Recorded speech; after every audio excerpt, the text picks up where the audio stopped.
प्रवेश वर्मा ने केजरीवाल की मंदिर और गुरुद्वारा पुजारियों को 18,000 रुपए देने की घोषणा पर उठाए सवाल। बीजेपी नेता प्रवेश वर्मा ने दिल्ली के पूर्व मुख्यमंत्री अरविंद केजरीवाल की घोषणाओं पर प्रतिक्रिया व्यक्त करते हुए कहा कि उन्हें अब मंदिरों और गुरुद्वारों के पुजारियों और ग्रंथियों की याद आ रही है जब चुनाव सर पर है। वर्मा ने आरोप लगाया कि ये केवल एक चुनावी स्टंट है और कहा कि उन्हें इन लोगों को 18,000 रुपए देने की घोषणा के पीछे चुनावी रणनीति की बू आ रही है।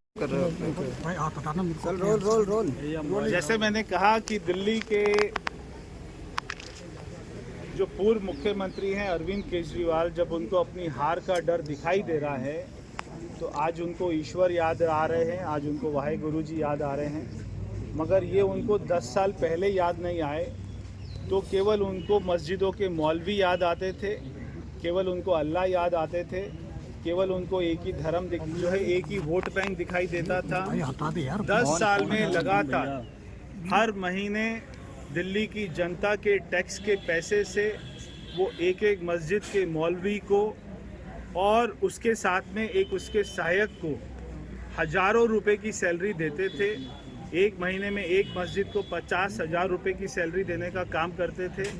और अगर मैं 10 साल से उसको कैलकुलेट करूं सारी मस्जिदों को तो 100 करोड़ रुपए से ज़्यादा की राशि आज तक वो मस्जिद के मौलवियों को और उनके सहयोगियों को दे चुके हैं। आज क्योंकि चुनाव आया है और चुनाव की घोषणा 4 दिन बाद होने वाली है, 5 दिन बाद होने वाली है, 1 हफ्ते बाद होने वाली है, तब उनको एकदम से मंदिर के पुजारी याद आ गए हैं, उनको एकदम से गुरुद्वारे के ग्रंथी याद आ गए हैं। आज तक उनको याद नहीं आया। तो दिल्ली के पुजारियों से और मैं गुरुद्वारे के ग्रंथियों से ये प्रार्थना करना चाहता हूँ, मैं आपसे रिक्वेस्ट करना चाहता हूँ कि ये शराब का पैसा है, ये शराब के पैसे को हाथ मत लगाइए। जिस आदमी ने हमारे मंदिरों के सामने शराब के ठेके खोल दिए थे उनके पैसों को हाथ नहीं लगाइए। ये केवल चुनावी स्टंट है, आपको 1 रुपया भी नहीं मिलेगा क्योंकि अरविंद केजरीवाल के पास में ऐसा कोई आंकड़ा नहीं है कि दिल्ली में कितने मंदिर हैं, कौन कौन से पुजारी हैं, उनका नाम क्या है। अगर कोई उनको चिंता होती इनको पैसा देने की तो वो सर्वे पहले ही करा लेते, सारे मंदिरों की लिस्ट पहले ही बना लेते, सारे पुजारियों के नाम उनके अकाउंट नंबर पहले से ही लिख लेते। आज भी क्योंकि चुनाव की घोषणा नहीं हुई है उनको पैसे देने से कोई नहीं रोक रहा है। आज भी वो चाहें तो वो चुनाव के बाद का क्यों बोलते हैं, वो कल ही सबके खाते में डाल दें, मगर उन्होंने अभी तक कोई इसके ऊपर में सर्वे नहीं कराया है। ये केवल पॉलिटिकल स्टंट है, कोई इसमें फंसने की जरूरत नहीं है। अरविंद केजरीवाल की सरकार जा रही है, भारतीय जनता पार्टी की सरकार आ रही है। मैं सभी दिल्ली के पुजारियों को, ग्रंथियों को ये मैं अपनी तरफ से विश्वास देना चाहता हूँ कि भारतीय जनता पार्टी की सरकार आएगी। सबसे पहले हमारी कैबिनेट की मीटिंग में जो फैसला होगा वो आपके सम्मान की बात होगी और आपको जैसे मौलवियों को हक मिलता आया है वैसे ही दिल्ली के पुजारियों और उनके ग्रंथियों को आपको हक मिलेगा। केवल मार्च से नहीं मिलेगा, हम जो है पीछे का भी सारा हक आपको देंगे। सर अरविंद जूम करके देख सकते हैं तो इसमें कोई भी मकान संख्या नहीं है। तो ये बिना मकान संख्या के कितनी वोट बनी है ये मैं आपको दिखाना चाहता हूँ। ये पेज है, ये पेज है, थोड़ा नीचे को ऊपर ही चला। ये पेज है,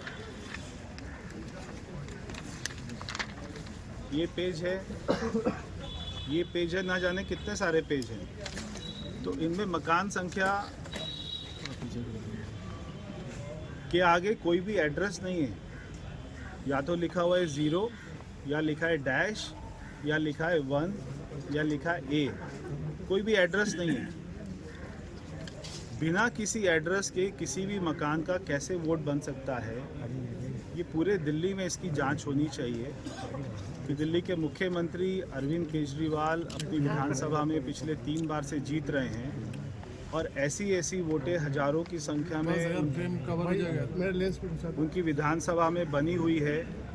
ये सारे लोग जो हैं, या मैं इनको कहूँगा घोस्ट वोटर्स, ये सारे बाहर से आते हैं वोटिंग डे वाले दिन, यहाँ पर वोट डालते हैं और वो फिर यहाँ से चले जाते हैं। तो ऐसे ही अरविंद केजरीवाल जी जीत रहे हैं। तो कल जो उन्होंने आंकड़ा दिया है वो बिल्कुल ही गलत है। हमने ऐसे वोटर्स का आइडेंटिफाई किया कि ऐसे कितने वोट हैं, उनका हमने फॉर्म भरा। हमने बकायदा ARO साहब के पास में यहाँ पे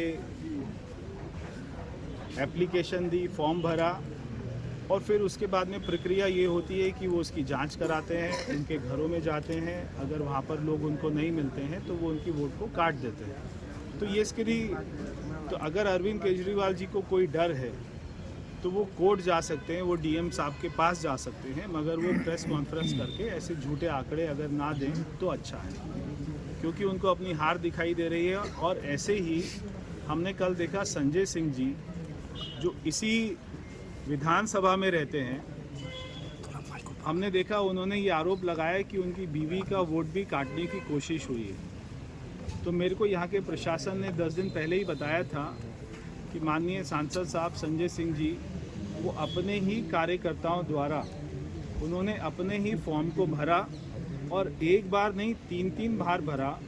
3-3 बार भरने के बाद भी उनके वोट को जब वो डिलीट नहीं हुआ, तब उन्होंने अपने ही कार्यकर्ता, अपने परिवार के किसी सदस्य द्वारा जो इसी विधानसभा में रहता है, उन्होंने अपनी वाइफ के वोट को कटवाने के लिए अपील डाला, उसका फॉर्म भरा, और उनको साथ में बिठाकर उन्हें एक जो है PC कर दी। तो हम बिल्कुल भाभी जी का वोट नहीं कटवाना चाहते।